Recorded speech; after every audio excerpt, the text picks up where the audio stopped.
Ultime.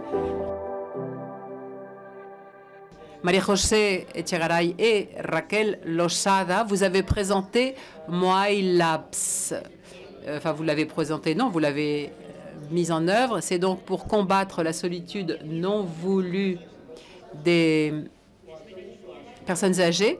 Et Antonio Schwartz, le bénéficiaire ultime, j'aimerais vous entendre, que vous apportiez votre témoignage, ne serait-ce que pour les consoler du froid qu'ils éprouvent.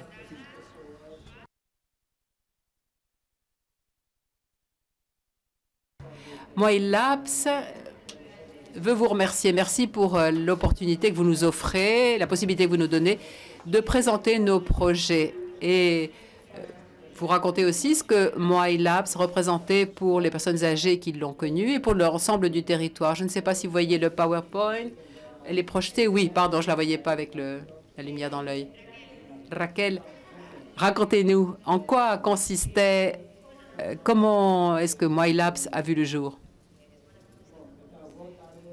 Bonjour à tous, bonsoir, merci. Merci à l'organisation de Sudoé, merci à l'audience, merci de nous permettre de diffuser les résultats de notre projet, de le faire connaître. Et concernant la question que tu me poses, MyLabs a son origine dans un réseau de coopération de régions, un réseau qui s'était constitué lors d'un programme précédent, financé par Sudoé aussi, qui s'appelait Procura, ce réseau, qui apportait des solutions innovantes aux besoins des personnes âgées et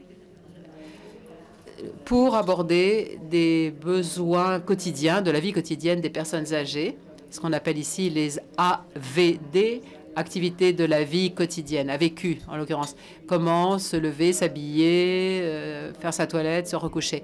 Et nous devions, notre travail était fondé sur de nouvelles technologies, vous les voyez à l'écran, et il nous a fallu piloter tout cela en pleine pandémie Covid-19, donc ça a été relativement compliqué. Mais ça nous a permis de réaliser d'une part que les personnes âgées se sentaient extrêmement seules, et que la détérioration physique et cognitive s'en trouvait accélérée. On a vu aussi que l'utilisation, le recours à la technologie a été utile et bénéfique en soi, parce que la technologie avait été prévue pour ça, mais aussi parce que les séances de pilotage que l'on faisait pour expliquer la technologie étaient des moments de vie, des moments de contact et une espèce d'envie et de rendez-vous à venir qui était attendu avec plaisir. Et c'est à partir de là qu'on a commencé à travailler sur la solitude, essayer de trouver des solutions au stress. Comment gérer la solitude, comment gérer ce stress dérivé de la solitude. Et on a constaté que le problème était extrêmement grave et étendu. Et on entend parler, quand on parle de solitude, parfois, on entend parler de grande pandémie, la grande pandémie du 21e siècle. Il y a des millions de personnes âgées en Europe et 65 millions sur ce volume énorme de millions de personnes âgées, 65 millions sont seules. 30-40%, d'après les statistiques, des personnes âgées de plus de 65 ans se sentent seules. Et l'impact sur l'individu, sur la personne, est extrêmement négatif. L'impact de la solitude, c'est un problème social, certes, mais c'est aussi un risque pour l'individu, un risque pour la personne, risque de maladie, risque de détérioration cognitive, détérioration physique, détérioration mentale et perte de qualité de vie de la personne. On a aussi constaté que la solitude était très difficile à définir, difficile à détecter. On a aussi constaté que la solitude est multidimensionnelle et ça rend difficile les solutions qu'on apporte. Ça rend difficile l'adoption de solutions intégrales ou intégrées. Et ça rend difficile aussi le recours aux technologies, la connectivité par exemple. Donc dans avec tous ces éléments, avec tous ces ingrédients, nous avons commencé à imaginer un projet ambitieux que nous avons à nouveau présenté à Sudoé. Donc, comme tu le disais, MyLabs c'est un projet de capitalisation, et c'est un mot dont on a parlé cet après-midi. C'est un projet de capitalisation des résultats du réseau procura, mais qui va encore plus loin. Mais donne-nous plus de détails. Moai Labs est le premier laboratoire européen transnational en recherche et innovation pour lutter contre l'isolement des personnes âgées. Ce que nous faisons, c'est étudier l'isolement du point de vue scientifique, technique et dans le détail, mais en se basant, en se fondant sur des expériences de vie des personnes. Et on transforme tout cela en données, en informations pour co-créer, pour concevoir des solutions innovantes, soit de la technologie, soit des méthodologies, et pour créer des outils que l'on met au service de ces personnes. Pour nous, la participation active, la participation des personnes, des destinataires a été fondamentale, des usagers finaux, des personnes âgées en définitive, et aussi la participation de tous les groupes d'intérêt, les parties prenantes aux différents stades du projet. Antonio, toi qui as vécu cette expérience, pourquoi penses-tu que la participation des personnes âgées à ce genre de projet est important? En 2 mots, qu'est-ce que tu peux nous en dire? Vous avez vu que je suis qualifiée de personne âgée, et je le suis. Et d'un autre côté, on me qualifie d'expert en expérience, et c'est normal puisque j'ai un âge avancé. Donc nous, notre participation à ces projets a été surtout portée par l'enthousiasme. Et nous sommes un groupe de personnes, hommes et femmes, 6 et 6, une douzaine, qui avons des idées différentes, des points de vue sur les choses différentes, des origines différentes et donc des points de vue différents. Et cela ne fait qu'enrichir les projets. C'est-à-dire que quand on nous propose des projets et qu'on nous fait des questions, parce qu'un projet, ça s'exprime par des questions et des fiches et des fiches. Ce que vous voulez simplifier dans ce nouvel appel à projet, ce sont ces fiches auxquelles il a fallu qu'on réponde. Qu'est-ce que ça nous apportait? Qu'est-ce que ça nous a apporté? Ça nous a permis de nous connaître, la douzaine de personnes qui participaient à ce groupe et qui travaillaient avec une certaine fréquence. On ne se connaissait pas. Donc, on s'est découvert et on s'est connus. Comment nous sommes-nous connus? Comme tout le monde se connaît, comme on se connaît en général, c'est-à-dire en s'écoutant, en parlant et en essayant de se comprendre. Ça, c'était un peu plus difficile. Et pour ça qu'il y avait des coordinatrices du groupe qui nous remettaient un peu sur les rails et qui nous orientaient, qui nous faisaient comprendre mieux ce qu'il fallait qu'on fasse. Si vous permettez, je vais vous donner mon propre témoignage qui est plus direct en matière de solitude. C'est l'expérience que j'ai du téléphone de l'expérience pendant 15 ans. Le téléphone de l'espoir, de l'espérance, 15 ans. Si vous ne connaissez pas, c'est une organisation non gouvernementale, le téléphone de l'espérance, qui répond au téléphone exclusivement aux personnes en crise. Qu'est-ce qu'une personne en crise? En ce moment, il y a une multitude de personnes en crise. Et ces personnes qui nous appellent, que nous disent-elles? Eh bien, ce que l'on entend très souvent, c'est « je suis seule ». J'ai besoin de parler avec quelqu'un, c'est pourquoi je vous appelle. Que nous dit-on ensuite? Ces personnes nous racontent qu'elles n'ont pas de famille, car les familles en ont marre d'entendre toujours la même chose. Et c'est la raison pour laquelle ils ont perdu les familles, les amis, l'assistance sociale ou l'assistance thérapeutique, à mon point de vue et à leur point de vue, n'est pas adaptée à leur cas. Ce sont des personnes qui n'ont pas de ressources matérielles non plus. Donc, vous imaginez la situation de ces personnes. Si vous arrivez dans ces quelques secondes de réflexion, si vous arrivez à imaginer cette profonde solitude, vous imaginerez peut-être aussi qu'une multitude de personnes, un grand nombre de personnes qui nous appellent, le font autour du sujet du suicide. Enfin, nous appellent pour parler d'éventuels suicides. Et là, c'est un problème encore plus grave. C'est un problème de solitude, certes, mais parfois, ces problèmes de solitude les poussent ou les dirigent vers la solution ultime, vers le suicide. Voilà mon témoignage. Mais nous sommes âgés, certes, mais nous ne sommes pas seuls. Enfin, moi, par exemple, je suis âgée, mais je ne suis pas seule. Et au-delà des outils sur lesquels on travaille, il y a un élément qui est extrêmement important, c'est la volonté, la force de la volonté. Il faut avoir la volonté de ne pas être seul. Si on manque de cette volonté d'être accompagné ou de trouver de la compagnie ou de ne pas être seul, en définitive, personne ne va nous accompagner. Merci, Antonio. À Moai Labs, il y a des personnes âgées qui ont participé comme Antonio, mais aussi des organisations de l'écosystème innovation. Et cela nous a permis de définir des problèmes, des attentes dans l'optique des professionnels, en combinant les besoins des personnes âgées et les connaissances scientifiques et techniques. Suivant ce schéma de coopération transfrontalière, quels sont les résultats que vous avez obtenus à Moai Labs?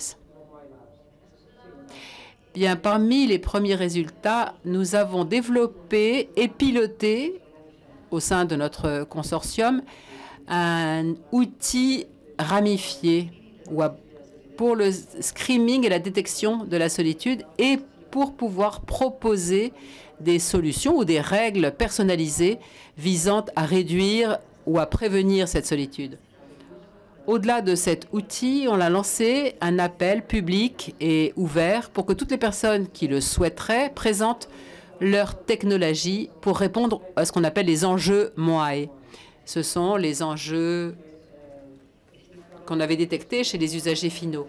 Et c'est l'entreprise Active Aids, une entreprise portugaise qui développe une plateforme qui s'appelle Roag, qui est une plateforme qui analyse la situation d'une personne suivant différentes données et paramètres et qui propose des plans d'activité très motivants et d'activités physiques, de relations sociales, différentes activités très stimulantes. Et Antonio est une des personnes qui a utilisé, qui a testé cette plateforme.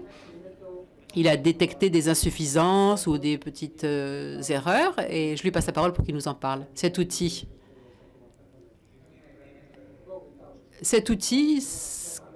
que vous connaissez parce que vous êtes jeune, qui est une tablette, cet outil, comme dans d'autres occasions, Intrage nous a donné, donc en l'occurrence, une tablette, nous a fourni une tablette avec différents programmes que nous devions découvrir. Il fallait qu'on s'habitue à fouiller, surfer, voir les applications, découvrir. Et partant de là,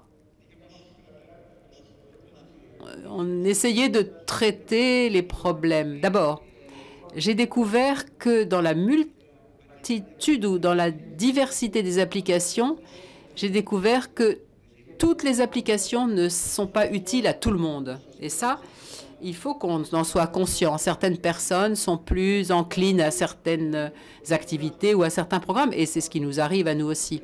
Nous avons des préférences. Et en fonction du niveau de développement du projet, nous apportions, c'est ce qu'on nous disait au moins, et nous pensons que c'est vrai, nous apportions des petites suggestions, des contributions, des corrections qui permettaient d'améliorer le projet. Par exemple, parmi les multiples cas que nous avons traités, par exemple, pour que la personne soit plus à l'aise, une personne qui faisait un exercice physique ou mentaux, je me souviens plus très bien, mais qu'il y ait, ce qui était important, c'est qu'il y ait un tuteur ou un animateur qui puisse l'accompagner, l'aider ou l'encourager, qu'on ne soit pas simplement devant l'écran qui nous dise accroupissez-vous, baissez-vous, levez-vous, respirez, inhalez, exhalez.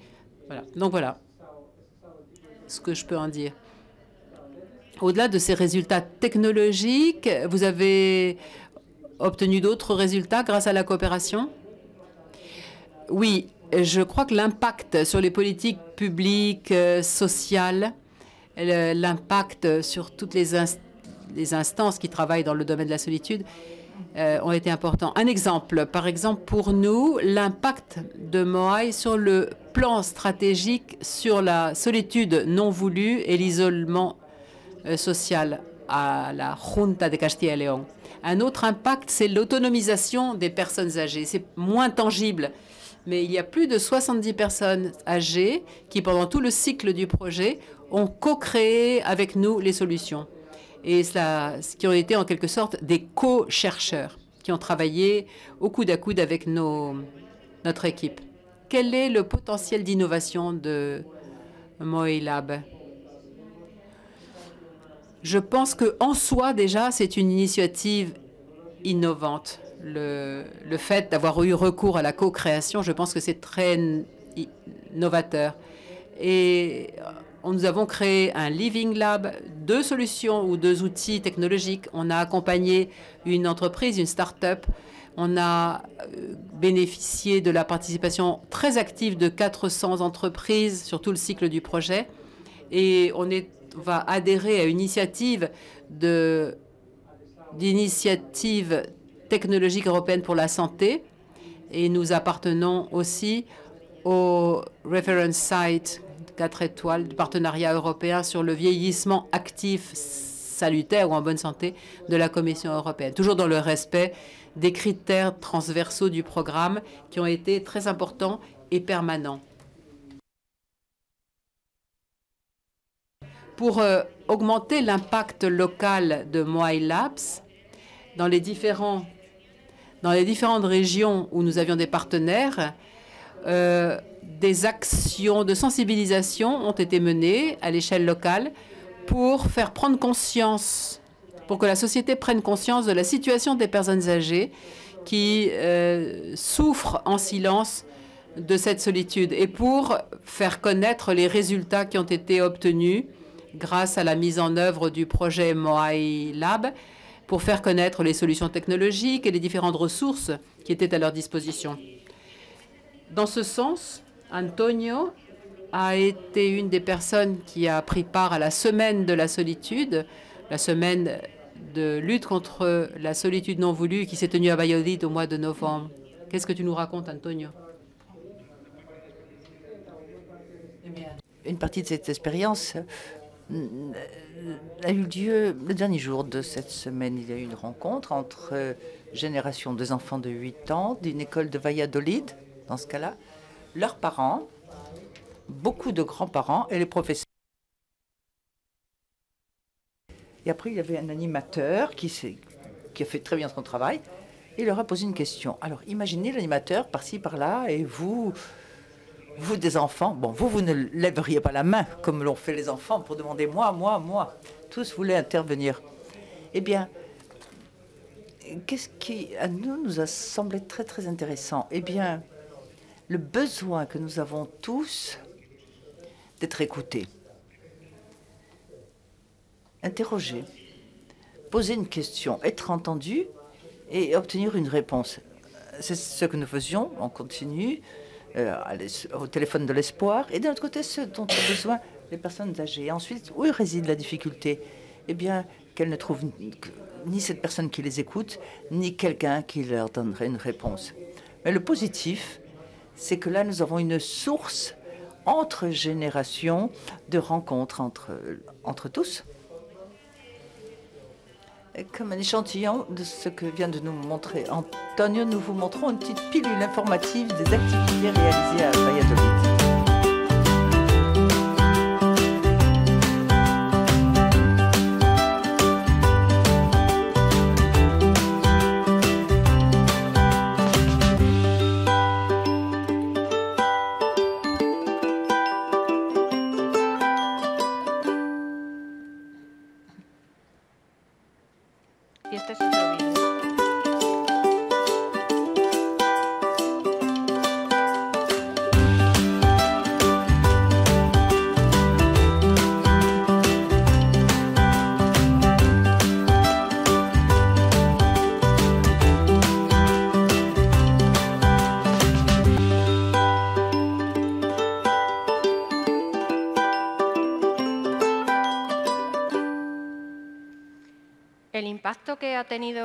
L'impact de ces actions locales de sensibilisation a été assez important et nous considérons que dans les différents territoires où le projet a été mis en place, nous avons touché 600 personnes et la répercussion était très importante dans les médias sociaux, les locaux.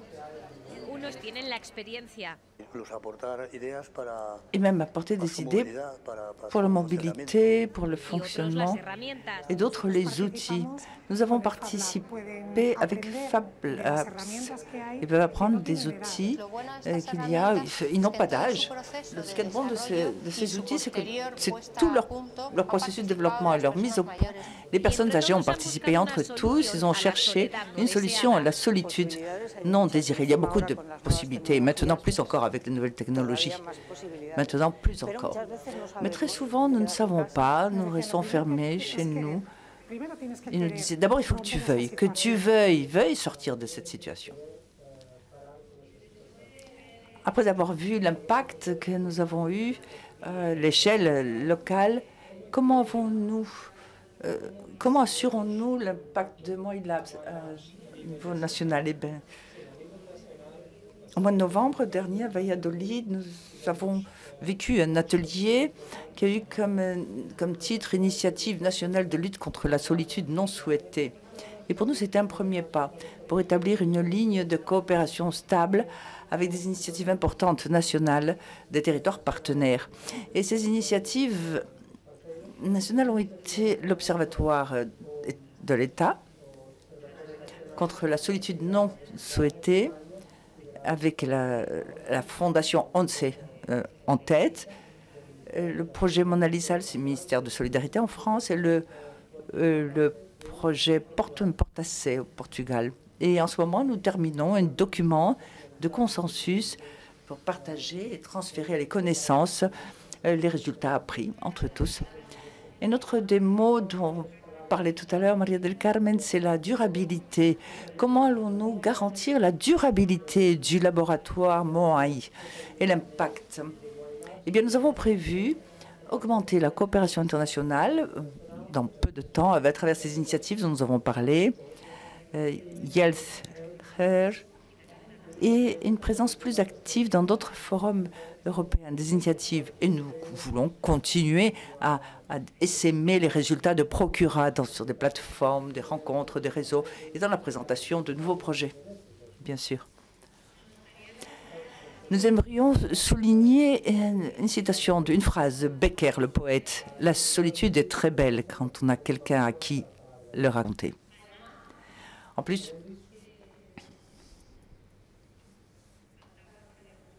il manquait quelques diapos. Eh bien, nous allons improviser.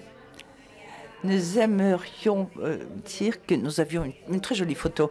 Le projet MOILAB a été vainqueur de la catégorie coopération territoriale européenne des prix concédés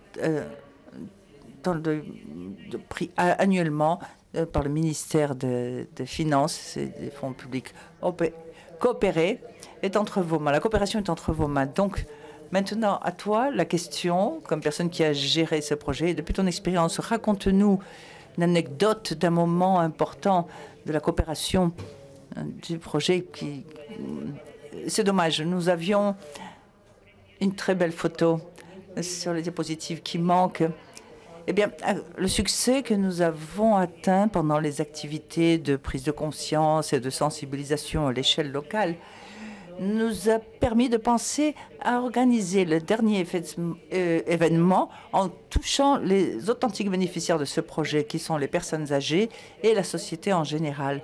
Alors, le projet MOILAB a été terminé avec une rencontre entre générations auquel ont participé presque 1200 personnes. Vous pouvez imaginer qu'arriver à ces chiffres-là, ces quantités, au niveau de consortium, mobiliser ça, ce n'était pas possible.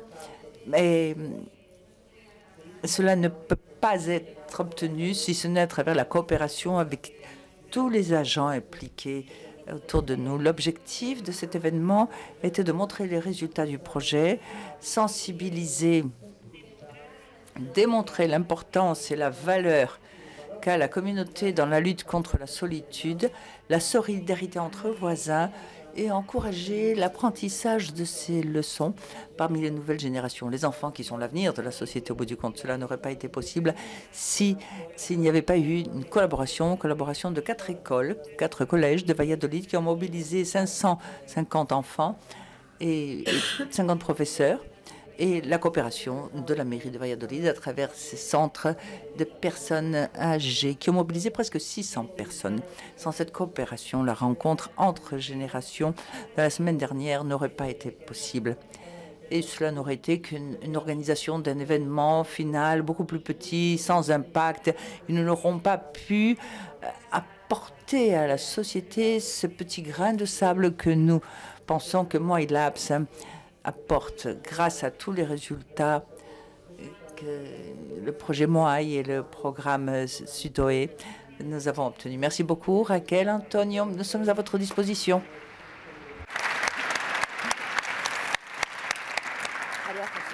Raquel, gracias. Y creo que hablo.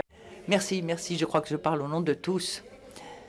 Parce qu'il y a quelque chose que nous avons en commun, parce que vous êtes de France, du Portugal, de l'Andorre, d'Espagne, mais tous nous serons âgés à un moment donné. Et il faut qu'il y ait des projets comme celui-là, avec cette sensibilité, parce qu'aujourd'hui c'est Carlos, mais demain ce sera moi, dans quelques années ce sera ma fille. Tous nous arrivent, tous nous vieillissons, et ça a été vraiment émouvant de t'entendre, parce que je crois qu'à Santander, en plus du froid, aujourd'hui, nous emmenons ton souvenir. Merci d'être le bénéficiaire de Moai Labs.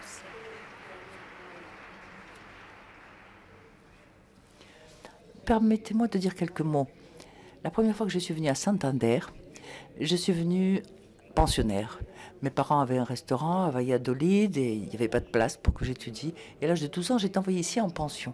Et je suis toujours ravie de revenir à Santander pour me souvenir des promenades que nous faisions depuis le Pyrénées 81, l'école. Certains d'entre vous, peu, les moins nombreux. Les promenades que nous faisions jusqu'au Sardinel. Et en plus, nous prenions le trolleybus qui nous ramenait de nouveau à l'école. Ah, je suis tout à fait à votre disposition, bien évidemment, et ravie de collaborer. Merci aux trois.